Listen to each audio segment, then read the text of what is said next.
Nama saya Nurul Ismi Maulani dari Prodi Psikologi kelas C.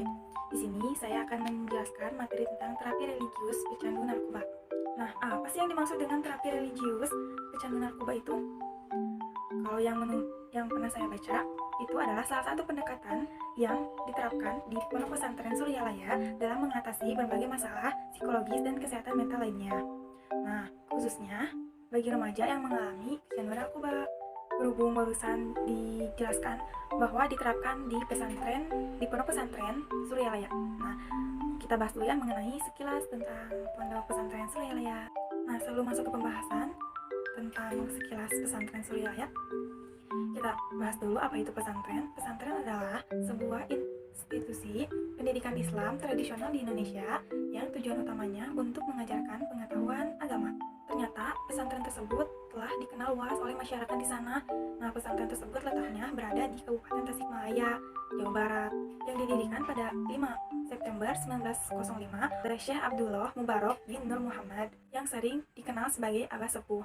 Berdirinya tahun 1905, pesantren Suryalaya dikenal sebagai pusat ajaran tarikat, yaitu tarikat Qadiriyah Nasyabandiyah.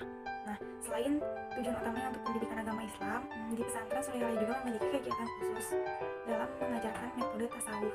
Penanganan pertama di pesantren Suryalaya itu pada tahun 1970-an sempat ada remaja yang pecandu narkoba dan dibawa ke pesantren Suryalaya. Nah, selanjutnya itu ada terapi di Inaba. Terapi di Inaba itu ada beberapa tahap. Yang pertama itu wawancara awal.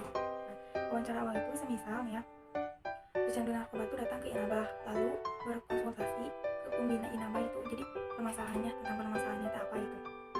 Nah, ketika si pecandu narkoba itu berkonsultasi, nah pembina Inaba itu langsung melakukan semacam tes diagnosis tentang apa yang diomongin, yaitu untuk layaknya menginap minimal 40 hari. Nah, setelah selesai itu diagnosisnya, mungkin akan diberitahu ya kepada orang tuanya. Apabila setuju ya langsung kalau misalkan si pecandu narkoba itu harus nginep gitu selama minimal 40 hari. Jika setuju, si pecandu narkoba itu diberi arahan oleh pembina Inabah kayak gini-gini tanda caranya kayak gitu. Nah, itu yang dimaksud dengan talqin. Yang kedua itu ada talqin zikir. Nah, secara bahasa talqin itu adalah pengajaran. Ya, jadi yang kedua adalah pengajaran zikir. Nah, di situ guru mursyid atau wakil talqin itu memberikan pelajaran kepada pecandu narkoba bagaimana melakukan zikir sebagai metode inti dari tarikat. Nah, sering terjadi dalam proses talqin itu pecandu narkoba mengalami kesedihan, menyesal yang membuat mereka menangis akan perbuatannya di masa lalu yang sudah terjadi. Nah, yang ketiga itu tinggal di Inabah. Nah, sebelumnya juga kan udah dikasih tahu kalau misalkan mau terapi di sini tuh harus tinggal di Inabah minimal 40 hari, dan sebelumnya juga telah meminta izin kepada orang tua apakah boleh atau tidaknya. Nah, apabila kan ternyata boleh, pecandu narkoba itu harus mengikuti kegiatan yang telah terstruktur di Inabah yang dari pagi sampai malam. Nah, kegiatannya adalah pertama adalah sholat, yang kedua zikir, yang ketiga mandi, yang keempat ceramah, dan yang kelima kegiatan atau terapi lain. Dan yang keempat ada penanganan lanjutan. Nah, kalau penanganan lanjutan itu kayak semisal si pecandu narkoba itu telah membaik, jadi langsung dibawa aja ke wakil talqin itu ya. Jadi kayak misalkan sudah diperbolehkan pulang ke rumah atau tidaknya, jadi keputusannya ada di situ. Tapi nanti juga keputusannya jadi dari pembina Inaba juga. Selanjutnya ada analisis perspektif Islam. Permasalahan tentang kecanduan narkoba dan alkohol itu ya telah diketahui sejak lama dalam tradisi Islam umumnya dan tasawuf khususnya. Sebelum Islam datang, masyarakat Arab telah mengkonsumsi alkohol dan katanya sulit ya untuk menghentikan kebiasaan ini. Oleh karena itu, Nabi Muhammad SAW melalui wahyu Quran berubah kebiasaan ini dengan waktu yang sangat lama, dan ayat pertama muncul yang mengidentifikasikan bahwa orang muslim tidak boleh sholat dalam keadaan mabuk dengan ayat, wahai orang yang beriman, jangan mendekati sholat saat kamu dalam keadaan mabuk hingga kamu mengetahui makna apa yang kamu baca. Surat keempat ayat 45. Nah, ayat tersebut itu ya berarti bahwa pada masa tersebut beberapa umat muslim masih meminum tapi di luar waktu sholat. Nah, kemudian ada lagi ayat yang selanjutnya, ayat kemudian muncul ayat berikut itu seorang muslim tidak boleh mabuk dalam keadaan sholat. Tapi kan masih ada yang sebelum sholat kan mungkin masih bisa mabuk, tapi ada lagi ayat yang kalau misalkan emang tidak boleh mabuk. Sebagai ayat berikut, mereka memintamu, wahai Muhammad, mengenai minuman beralkohol dan judi, katakanlah di dalamnya terdapat dosa besar dan beberapa manfaat bagi manusia, tetapi dosa di dalamnya lebih besar dari apa manfaatnya. Surat kedua ayat 219. Karena itu manusia harus memutuskan dirinya apakah akan terus meminum alkohol atau tidak. Karena telah dilarang juga di luar sholat, apalagi ketika sholat dalam keadaan mabuk itu dilarang sekarang. Nah, berarti manusia itu harus memutuskan apakah dia masih ingin melakukan kecanduan narkoba apa tidak gitu. Nah, setelah mereka setuju untuk tidak melakukannya, ada ayat yang memperkuatnya lagi, yaitu sebagai berikut. Wahai orang yang beriman, minuman memabukkan, semua jenis minuman beralkohol, judi, al-ansab, dan al-azlam, panah untuk mencari keberuntungan atau keputusan adalah keburukan dari perbuatan setan. Maka hindarilah semuanya yang buruk supaya kamu berhasil. Surat kelima ayat 90. Alkohol dan obat terlarang dianggap sebagai perbuatan di bawah pengaruh setan yang menjauhkan manusia dari Tuhan. Oleh karena itu, menangani para pecandu alkohol dan narkoba berarti untuk membantu mereka kembali kepada Tuhan Inabah. Sangat penting bagi pecandu narkoba itu melakukan zikir di Inabah karena bisa mendekatkan diri kepada Tuhan juga. Dan mengapa zikir di pesantren Suryalaya itu mengarah ke atas, ke kanan, ke kiri? Nah, karena dipercayai bahwa setan itu masuk dari arah depan, belakang, kanan, ke kiri. Dan ada juga ya ayatnya, seperti setan berkata, kemudian aku akan sesungguhnya datang pada mereka, manusia, dari sebelum mereka, dan dari belakang mereka, dan dari arah kanan mereka, dan dari arah kiri mereka, dan kamu tidak akan menemukan mereka di antara yang bersyukur. Surat ke-7 ayat 17.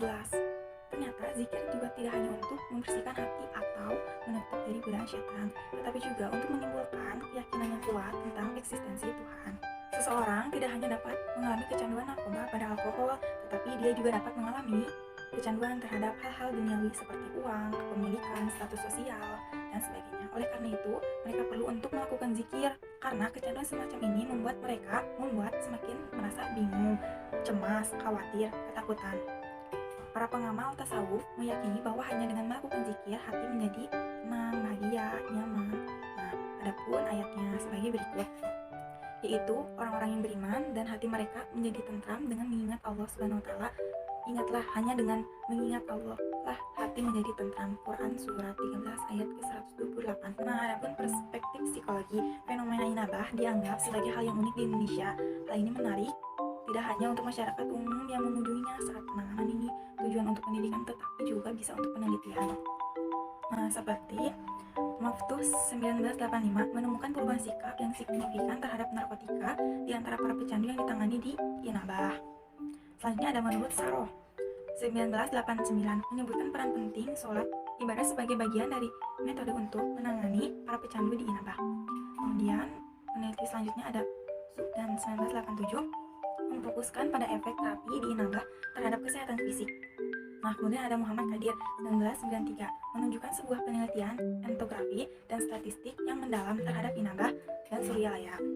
Nah, penelitian tentang terapi di Inabah yang paling mutakhir dilakukan oleh Rahmatullah 2012 dalam disertasinya untuk mendapatkan gelar doktor Universitas Muhammadiyah Yogyakarta yang menyajikan sejumlah kasus remaja pecandu narkoba yang ditangani di Inabah. Disebutkan bahwa salah satu keberhasilan terapi di Inabah adalah mereka menerapkan model pendidikan kasih sayang, memiliki pengalaman spiritual dalam melakukan zikir, punya peranan penting dalam mentransformasi kehidupan. Para pecandu di Inabah, berdasarkan pengalaman ini, mereka membuat sebuah singkatan baru terhadap kata narkotika di Indonesia, yaitu N itu negara, A itu akan, R itu rusak, K itu kalau, O itu orang-orang, T itu tidak, I itu ingat, K itu kepada, A itu Allah. Inti dari singkatan tersebut adalah bahwa sebuah negara akan rusak jika masyarakat tidak mengingat Allah. Adapun perbandingan dengan terapi non-medis lainnya, Jürgen Haugen membagi terapis non-medis menjadi 3 kategori berdasarkan pada fokus intervensi. Nah, yang pertama itu terapi-terapi yang berfokus pada intervensi fisik. Contohnya itu terapi fisik adalah akupuntur atau terapi herbal yang digunakan oleh penyembuhan tradisional Bomoh di Malaysia. Yang kedua itu ada terapi-terapi yang berfokus pada intervensi psikologis. Alkohol atau narkotika anonimus merupakan salah satu contoh dalam kategori ini. Terapi AA atau NA didasarkan pada pendekatan terapi kelompok dengan cara meningkatkan pengaturan diri, termasuk sebagai terapi-terapi yang berfokus pada intervensi psikologis adalah biofeedback, relaksi, terapi seni, komunitas terapis, dan pelatihan outbound training. Nah, yang ketiga, terapi-terapi yang berfokus pada intervensi spiritual. Di antara terapi-terapi ini adalah terapi religius, meditasi, ritual-ritual penyembuhan seperti tari matahari, tari mangat musim dingin, diantaranya masyarakat asli Amerika. Mungkin cukup sekian penjelasan materi tentang terapi religius pecandu narkoba menurut saya pribadi. Mohon maaf apabila ada kesalahan kata-kata yang kurang enak didengar. Saya mohon maaf. Terima kasih yang telah menonton. Wassalamualaikum warahmatullahi wabarakatuh.